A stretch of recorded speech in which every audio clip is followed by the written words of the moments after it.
flipping the script. It's good, bro. Can you hear me? Hey, what's going on? How are you? Chilling. It took me a minute to get this. It just kept having me press join. Okay. Well, I'm glad you made it. Thanks for doing this. Word. I'm recording this starting now, so we'll just jump into it. This is going to give us about a half hour and then give us a few minutes warning when it's going to kick us off, but I think that that's more than enough time to chat before we bore each other or ourselves or the audience talking about, you know, a list of names and shit like that. So we'll try to keep Yeah, it yeah, interesting. yeah, Hey yeah. man, thank you for getting down and being a part of this. I mean, you and I have not met before or really even communicated. And I was reaching out to Gouch and I said, who do you think would make another good judge? And he suggested you right off the bat. And I said, that's awesome. I love that idea. Tell me Word. a I little bit. I appreciate that for sure. Shout out to him. Yeah, I mean, he was kind of like, we don't really know each other. We're just kind of mutual respect and chat online. And I love that. Um, Give me a little bit about your background. I've done some. I'm always better when you know, I acknowledge I'm more ignorant than I try to pretend that I know what's up. So you're from Yeah. Boston. That's all I know. Start from there. So I was born and raised on the outskirts of Boston, which is known as like the North Shore. And then as I got older, I lived in East Boston, and my family's from Chelsea. But I mainly grew up in the North Shore, which is Yeah. Malden area, right on the Okay. other side of the Chelsea Bridge. Yeah. Um, I lived up. and then I spent a couple of years living up near Salem. oh, Salem, Mass. Yep. All right, cool. Yeah, I have Yep. some friends out there that have tattoo shops out there. Um, so yeah, growing up on the outskirts of Boston at a young age, always took the train a couple stops into the city. I know I was into skateboarding and stuff as a kid, and that went Right. hand in hand. That went hand in hand with getting into graffiti. That's why. So even though me and you have never really spoken or met, I respect what you do because it caters towards the hand style, which is always something that I've been a real big fan of and still am, even though I do these, you can see behind me, I do Yeah. portraits now, I do make a living off artwork. I still have never drifted away from the roots of it. And I love that it's like a battle. I love that you cater towards, keeping it raw with the hand style. And I know it's without offending anyone, it's gotten into sometimes it gets away from the actual aspect of graffiti because there's a lot of people nowadays that can freak the fuck out of an iPad, Yeah. and I'll give them that. It's nasty. It's unbelievable. But the true aspect of writing, do you know what I'm saying? Like the hand Hmm. style Yeah. is so if you look at what I actually sent you when we did this, I actually took a big pad of paper and Yeah. did that with a can. Uh-huh. Yeah. Well, I it saw. was cold. I didn't really have time to get outside to actually do one. So I was like, what can I do that's close to it? And I was like, Right. I whipped it up with a big pad of paper and a can. Right. What Yeah. I want to come back to the generation difference in technology and iPads and all that shit in a minute. Tell me about like when you're talking about skateboarding and kind of coming into the city as a kid. How old were you? About what years do you think like you were starting to pay attention to that? I first started going into the city at about 13, 14 years old, which so that was 93, 94 Okay. for me. And I had already been, tagging. I wasn't really into throws yet or even knowing like what pieces really were. I mean, I admired graffiti and shit, but I was at that point I was even tagging my actual name back Right. then. Tagging the bottom of Like your skateboard and shit like that. yeah, Like and in the just well beginning. even getting up and stuff Oh, too. you were? Okay. Yeah. And I always lived near a train stop. Like I always had the train near me. So as a kid, my first and still to this day, what I like the most, I like track sides. I like stuff that the Hmm. train goes by. Right. And I started just taking the train into the city, and like most people's story is certain names that stood out, and because they stood out is usually because they were done legible. Like Uh-huh. I like legible graffiti, for real. Um, and then it just sparked the interest, and then what comes from there, like most egomaniacs that writers are, a lot won't admit that, and they try to, but the reality is, the train lines that I lived on, I wanted to see my name the most. Sure. That's what Yeah. it turned into. It was cool to see other names and be inspired, and just to pay respect to some that a lot of the dudes that were really getting down that it really inspired me in 93, 94 were guys like Realm, Monk, Hmm. Rise, Alert, Hmm. Case, all the DCK dudes out of Boston, 5AV, SA, which is more like Lynn, um, Hmm. Lynn Mass, which is like Realm was from that's a Lynn, right? yeah, but he crushed Boston and did his thing, Yeah.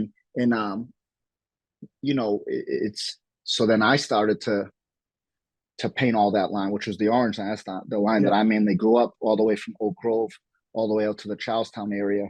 I mainly like track sides. The thing that was cool back then too is that freights used to pull up a lot on these spots. They don't really have them anymore, but used to get, you know, you'd get you'd be able to paint the freights and they'd lay up sometimes for a week or two, and then the purple line and the orange line will go by daily. So you get the best of both worlds. You're painting a Hmm. train, and then you get that trackside view from the trains going into the city. Hmm. Was Um, there was like a, at least in the years I was up there, just a couple of years ago, there was like an abandoned it was like up near Revere, there was like an abandoned it was like a gambling casino or something like that, maybe. yeah, yep, yeah. Yeah, it was That's like all near those train demolished. tracks. That's all demolished now. I never Yeah. painted in there, not in that spot. So um it's interesting, like your hand style, is there something that you think is particularly of your time or place about it? Like you mentioned those guys like 5AV guys and Rise, like they have like a very kind of um there was kind of like that like unique thing that Alone kind of took from, I don't know if it took it from Alert, but I think Alert was probably the beginning of that style, and then Alone kind of like ran with that, and it was kind of like breaking the Yeah, I mean letters that's like apart and a being very individual letters. And yours is a little yeah, bit more of like a script style, right? yeah. I was more inspired by like I said, growing up on the North Shore, like the right on the outskirts of Boston. The Hmm. guys that really were impressionable for me that I saw were like Realm and Pearl, especially in the Okay. early '90s. And they were actually, to just give a quick, it's not my story, but it was influential to me. But they were like homies painted together, and then there was a beef. I don't know if you're familiar with that, but back then, that's the type of shit as a young kid that was like, you're like sitting and eating popcorn. You're taking the train every day. You're in the city, and dudes are just taking each other's shit out, and it was inspirational Okay. because um, it's just it motivated me. It was like entertainment. It was, you want to know like how they did that. You wanted to, it was just mysterious, right? But those Yeah. guys in particular, Realm and Pearl, had distinct. I kind of wish I had them right now to show just to, but they're like these fucking classic Boston hand styles, man. That still to this day, if you would have just plop one right now, it's timeless. The shit is Hmm. just, it looks effortless. It's a flow. Some people, and I know some people that are gonna watch this, and people that follow your page because they're really into hand styles. There's some people that have such raw hand styles that personally look better than some people shit that spend a couple hours on it. Hmm. Hmm. That's just it just is what it is. There's some hand styles that are just, you can just tell that that dude is a real graffiti writer, because there is a difference. We live in a world now where some people do some colorful shit, they can't even sign it. They have no Well, hand style. it's interesting you should say that, because I think part of the quotes that you gave me for this gave a little bit of a sense of what you were looking for, but you kind of picked stuff that was not really what you would say you always look at. Like you picked stuff that So you're this like, is so it's not my I'm glad. style, but you recognized something that was unique about these that you So picked, so right? this is what I did, right? And I noticed that someone left a comment on your thing saying we all know that the runners up want, listen, at the end of the day, they're opinions. So even though Mm-hmm. we had two judges in this, just because I picked a couple doesn't mean those were the best. That's the cool thing about doing multiple Mm-hmm. battles, right? It's always an Right. opinion. What I honestly did though is, and this is why I'm glad, I'm just going to air this out because people will watch it or scroll by it, whatever. I tried my best to actually be, I didn't want to be biased and pick people just that I know. Or Mm-hmm. like, oh, this dude already has fucking 50,000 followers. Like, it's a big popularity fucking contest, right? Mm-hmm. I looked at all the thumbnails on the hashtags. So before you click on what the actual hand style is, whose page it is. And I did that a couple times. And the couple that I picked, especially one of them, I forget what their names were, but one was a little more loopy and crazy, but you could still see it. You could still see the Yep. style and the effort. Mm-hmm. Yeah, Was it this tags even count or something? yeah, you picked a stacked one and you picked a horizontal one. Is that what you're My thinking of? favorite one out of the whole thing was the Yeah. straight across one. Hmm. And that's even, I mean, even homies entered, and I even had people hit me up with stuff that didn't enter that was dope. And I kind of like was busting people's balls. I'm like, bro, enter that. Like just to do it. We can't. That's why I even ended up just throwing in a couple that I did just because, I mean, what are we Right. talking about? Like, write wordsmith, throw it in there. What, we don't get picked at, it's the fucking favorite. Everyone's afraid to get their feelings hurt, man. Well, you kind of mentioned that, right? Like there's a competitive part and then there's kind of an ego part. And the hard part Yeah. about competition is if you don't get acknowledged, it stings that ego a little bit. So you kind of got to let go of the ego just to do it. I think one of the weird things about this project for me is that in the beginning, before I was known for this, I'm just acknowledging and showing interest in people, right? And anyone who does this, who feels respect, likes that. But the more big the project gets, the more people look at who gets shine and who doesn't get shine, and then I kind of become like a kingmaker or a power, and that's kind of the opposite of what I wanted this project to be. Which is why I think it's so Mm, cool to have some guest judges, people who other people respect from a wide variety of places, get people involved from all over the country, maybe from yeah. all over the world who have different perspectives. We can't be involved in everything. I remember when I first seen the book that you did, right? Mm-hmm. I looked through it. I don't have anything in that. Does that take away that I've been doing hand styles for years or known for Mm-hmm. hand styles? No. There's a bunch of other people that aren't in it. It's, if anything, do stuff to get better, right? So if Mm-hmm. someone felt some type of way that their hand styles didn't get picked, there's some people that were unbelievable. It's Mm-hmm. just, it might not have stood out. That's why I said what I said, especially the one that I picked that was all the way across. That just had this battle, and it was kind of like what I normally like. There's flow to it. There might have been some extra flow to it, pizzazz to spice it Mm-hmm. up, but the style's still there. It's not like it was hidden with a bunch of stuff.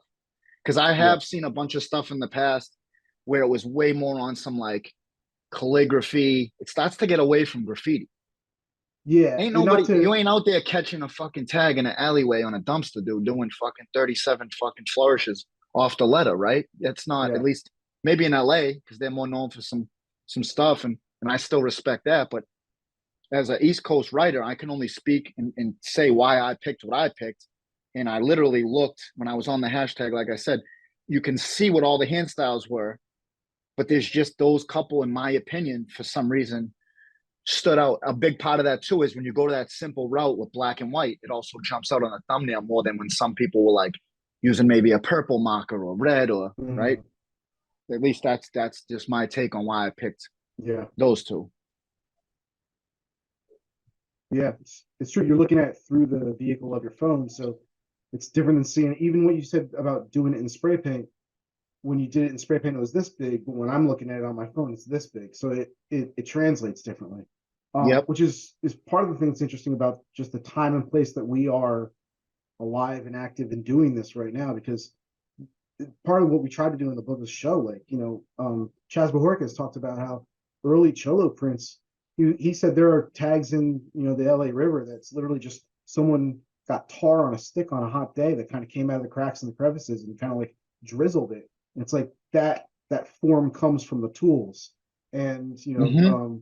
I thought it's interesting that in New York, like, KR and Craig, for instance, like that comes from a time and place of like doing insides of trains where you were just flooding it and We'll trying do to a little just, shout out to we'll yeah. do a shout out to Crink right there. You know, Right um, on. And but like if that didn't come from sheet metal on the insides where you were trying to take up as much space as possible, it might not have evolved in that form, right? And I think that's really interesting. Like where you grew up, winters are a lot harsher even than New York. Like until I moved up there, I was like, it's the East Coast. It's not that first winter I was up there. I was like, oh no, it's more harsh up here in the winter, right? So like, did you guys write all year round? Were oh you bombing winter when it was snowing like they do in New York? Was that yeah, good? I Yeah, gotta I gotta that's the good time to bomb, right? I gotta give a quick shout out to some old school. Just because when I think of winter, there's just a couple people that come to mind because we were known as like a trio back then, like late '90s, early 2000s. Shout out to Mello and Hair. Um, they were doing their thing for years together, and then when I linked up with them through a mutual friend that has since passed away, R.I.P. Touch. Um, we painted in some fucking horrible conditions, and I wouldn't change it for the world. I mean, times where like the can stops working, your hands are frozen all year round. And if anything, there actually was a period of time, especially with me and here in the early to mid 2000s, we took a couple trips out to New York when we knew that a snowstorm was coming, and we went and visited our friend. I mean, you ain't gonna. The only time you're gonna see people not really on the street in New York Uh-huh. is during a blizzard, Right. and that was the best Hmm. time to bomb and do shit and catch hands, without much risk. Um, Right. And now, get a now, lot in a short period of time. now it's changed. I mean, I still paint year round, but it's very my life's busy. But I'll still paint, Right. in the winter. But that also separates. I feel like who really is out there, like who really is. I don't want to say into this because some people live a life. They don't want to get out in that weather. Or as we're getting older, people have health conditions and shit, or maybe can't walk Right. around. But it's therapeutic for me, man. So I'm out there even in the fucking cold ass winter doing my thing. Some nights it might just be throws. Some nights it might be burners, but it's definitely an all year round thing. And Let me ask you about this because I I know you have your studio practice, and even as we were communicating, you're like, "Yo, I'm going to be in the studio for these hours." You seem to have a a very disciplined work ethic, and just you have like a working class ethic, from what I can tell. And I wanted to ask you about that, and then going through your page, I know you had done a wall a year or two ago that was about addiction and recovery. Um, it feels to me like you may have found the positive side of that part of your personality, as far as yeah, kind of like channeling it, and the you seem very driven, and how much of that drive is kind of like developing skill, and then just kind of like the muscle movement and the motion, and kind of how you built your practice and your art. well, what I can say is my artwork has always pretty much simulated the way I was living at the time. So when I was younger, it was very chaotic. I'm in recovery. I Mm, had been in recovery for a long period of time.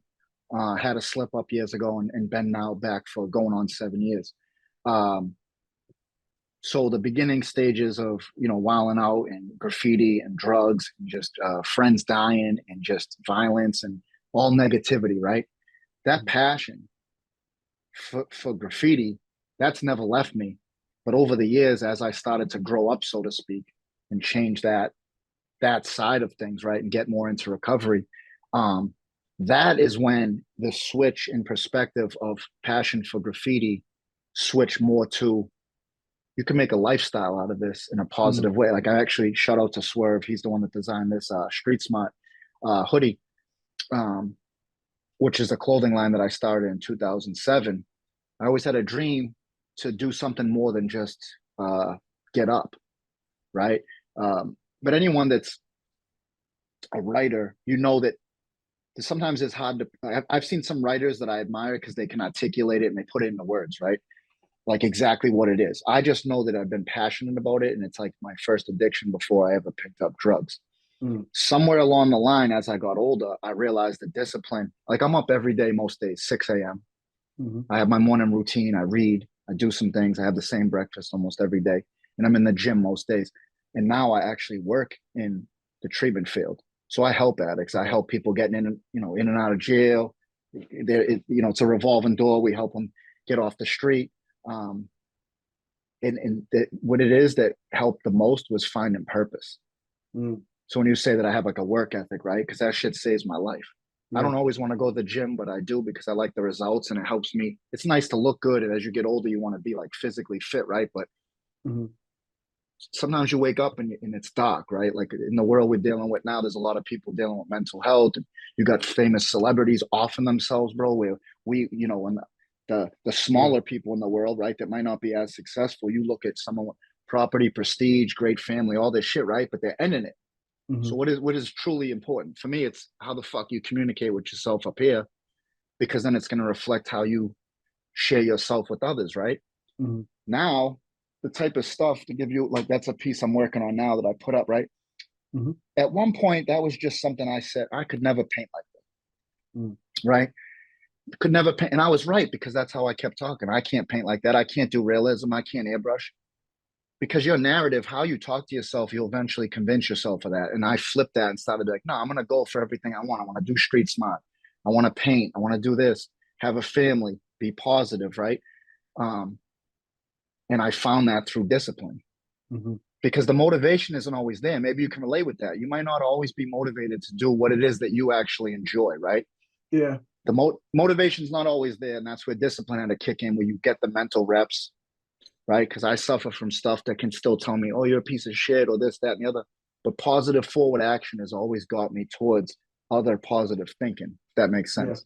It does, and I don't want to stretch it too much to go back to, our subject matter of art and hand styles and stuff like that. But what's Yeah, interesting is that when you look at, you have to have an inspiration, right? So if you look at someone else's style and you're like, yo, that's dope, you can't imitate it straight up. That's not enough motivation to really get on the path that you want to get on. You have to internalize it and make it your own.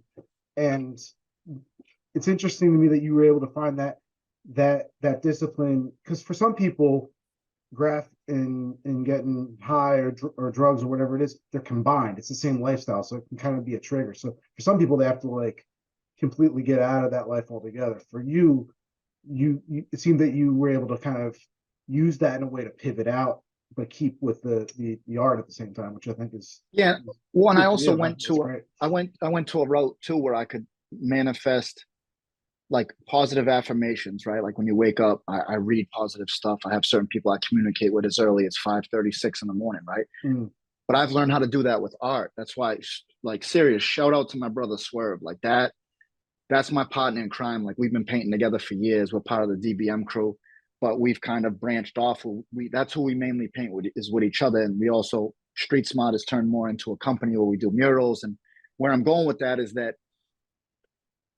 I think of positive things or layouts or like where I want to go with stuff, and only some people want to go in that same direction. And that's the type of dude where I could share an idea with, and he's just as fired up as I am right. because this thing don't shut off, so it's always creative. I'm always thinking of this, and if it's not for a commission piece that someone's hiring me to do, I just get in this state of just it's like a flow state, like paint, even if it's not someone paying for it. Because at the end of the day, when I started off doing graffiti, I never once was like, oh, I can't wait to get older and make money from this. Right. Yeah. Yeah. Right? It was pure passion. So Right. I have two careers that have now coincided to make one: being an artist or a designer, creating clothing, right? Being an addict in recovery, and then now being an addict that works in treatment. Mm, I resisted all that shit. So every time I resisted it, I always ended up catching cases. I'm looking at 2 years here, 3 years here, in and out of halfway houses, right? I've meshed both of those worlds where it doesn't seem like work. yeah. You're reconciled. You're whole. It still Yeah. takes work, but Sure. I've had shitty jobs. I've had jobs I love. I was a barber for 16 years as well. Okay. Um, I still do that on the side for guys in treatment. Um, but ultimately, path and purpose is basically what keeps me still fired up, still a kid at heart. I think any writer really relates with that. I mean, we're full grown guys in our fucking 40s, 50s, some guys are 60s, and then you got the young bucks that we like to spray paint and paint on things, right? But if Right. you can make a living with that, that sounds great, Right. Yeah. right? Sounds great. It really does. And so I'm just trying to continue to do what I do and kind of share it with the world, and also try to I like to check in on my people too, like we were talking about the treatment and the addiction and stuff, right? Sometimes just checking in on someone and asking how they're doing, but they actually know you fucking mean like Yeah. how you doing, or like you're Mhm. willing to sit there if their response is something negative, right? Because Yeah. that's the big difference. We're all going through this, and a lot of people think they're going through this shit alone, and the truth is you just got to find your people. Yeah. You got to find your people you can reach out to and talk to, and I try to um, just do my part, man, because people help me along the way. Right on. Yeah, that's rad, man. It's super rad. I think it's funny. There's I'm seeing so many connections with your personal story. It's the personal made universal and the universal personal, right? Like even what you were saying earlier about learning how to talk to yourself positively, and we were talking about the nature of social media. It's like it's very easy to complain on here, or you can get down and become a part of it. Not everybody's going to get all of the, accolades that they want to get all the time, but you get a lot more flies with honey than vinegar. It's like, if you become part of the scene. If you're a young cat and you're part of this, like, you become part of it. You end up kind of, just building your own energy around how you act, and Hmm. it's very easy to get bitter. um it's even easier to become a biter in this scene, but it's kind of hard to use all of this energy to become better in yourself. Yeah, it's definitely a different world. I'm at age. I'm in 42. I'll be 43 in February, and Hmm. so I've experienced both eras. This fucking world's brutal though on social media now, man. People are so quick to have Twitter fingers and just talk shit. And um, reality is, a lot of people that do that stuff, man, they're fucking hurting. Right.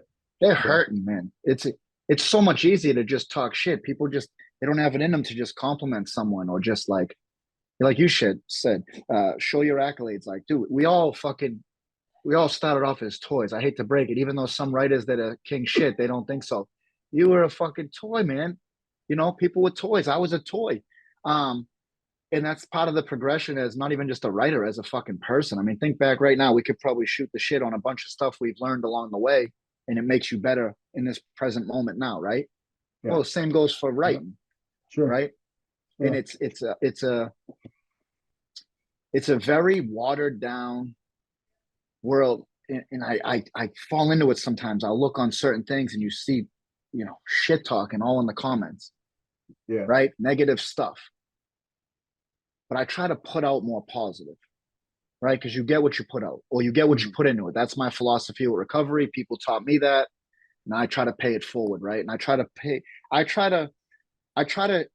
shed experience, strength, and hope that I gather from my personal recovery journey. Put my spin on it. That's where being a creative type to try to better myself and people around me, right? Whether it's Hmm. writers or not. I don't associate with mad writers these days. Hmm. I'm fucking 42, man. I just don't. There's a lot of negative stuff in the graffiti, like the hardcore, like graffiti, like scene, right? Um, so I try to surround myself with positive people. Um, that's why me and Swerve paint a lot. He's a family guy, got kids, and a lot of what I see go on online with the negativity, a lot of times it's people that don't really have much going on other than graffiti. Do Hmm. you know what I mean? If you're just on there observing graffiti, that's why we're so quick to be able to just talk shit to people. Yeah. I Yeah. almost feel It's, bad for people that do that. I mean, I don't listen. I think all art in some ways is, uh, trying to justify our existence and prove our our individuality or our reason for being or whatever. You said earlier, reason for being, right? Like, that's the nature of the game. That's why we create anything. That's why, some people create piles of wealth. It's not why some people create artwork. And, for us, for our circle or part of the culture, that's why Mm. we try to reinvent our names or reinvent our, the way that we write our names or whatever it is. It's Mm-hmm. kind of natural. I don't really have a problem with it or anything, but I think that the way that you can turn that into a creative and positive thing is great, because I think a lot of us early on, it's real easy to kind of come to this from an angry place, and by the time you get into your middle age, it's a different reason why you're doing the same thing. So it's that Mm. integration you were talking about earlier. So Yeah. this one Well, this you went a have. lot deeper than name dropping influences. Yeah. I mean, I knew it was gonna go this route because I'm not gonna. I don't like to go. Like if you interviewed me years ago, it'd probably sound a lot different, and I'm Yeah. admitting that, right? Because Yeah. I would be. I'm kind of known as a hard headed. I've been involved in a lot of fucking beef. Um, but that comes from my upbringing as well, and being in a negative, uh, just a negative environment as a writer. It was always like negative bullshit, politics, beef. I'm fucking, bro. I don't want none of that stuff. Yeah. You Yeah. know what I mean? For real, it's like, dude, I try to run a business. You know, trying to build street smart to go out. Like it's still a dream that it's come to fruition over time that I want it to go places, and that doesn't come from talking negatively or surrounding yourself with beef. And I like to come home at night Yeah. Do you know what I mean? Like Yeah. a lot of people underestimate that stuff, man. And the way that I used to roll around, the stuff that I'd get involved in, whether it was drugs or overdosing or catching Kate, you don't know if you're coming home that night. Right. So yeah, I mean, I try to live a positive life now, and I knew that once we talk, I didn't have to have met you before or even talked on the phone. I knew that once we start talking about whether it's hand styles, graffiti, just this battle, our interest, painting, whatever, there's got to be. I'm a very passionate, driven person, man. Whether it's about graffiti, whether it's about treatment, whether it's about you know active, healthy lifestyle. Um, I only know one gear, and it's passion, it's meaning. I talk with a purpose because I mean and I live the way that I speak, and it's still a work in progress, man. I'm not perfect. I don't Yeah. claim to be. I fucked up many times in life. I still see friends continuously fuck up, man, and those are the type of people I'll reach out to sometimes. Um, we're all evolving as people. I'm just grateful that I still have a purpose and a passion for something that has never let me down. Well, thank you for sharing it with us, man. I think we're going to get kicked off of this from a time perspective, but I think it's a great place to end it. Thank you for sharing your art with the world. Thank you for sharing your perspective with the community and being a part of this. And I wish you the best as we wrap up the year, and hope that we can circle back and collaborate again in the future. Yeah, man, I really appreciate it. I'm also looking forward to, I know I had mentioned it to you, if you had any other projects or I'd like to maybe even brainstorm and come up with some Yeah. stuff together or what, I'm always looking to collaborate with people and it makes things interesting and it's nice to look forward to things. All right. Sounds awesome, man. Well, hey, have a great night, and have a great holiday. Thanks. You too, man. Thank you.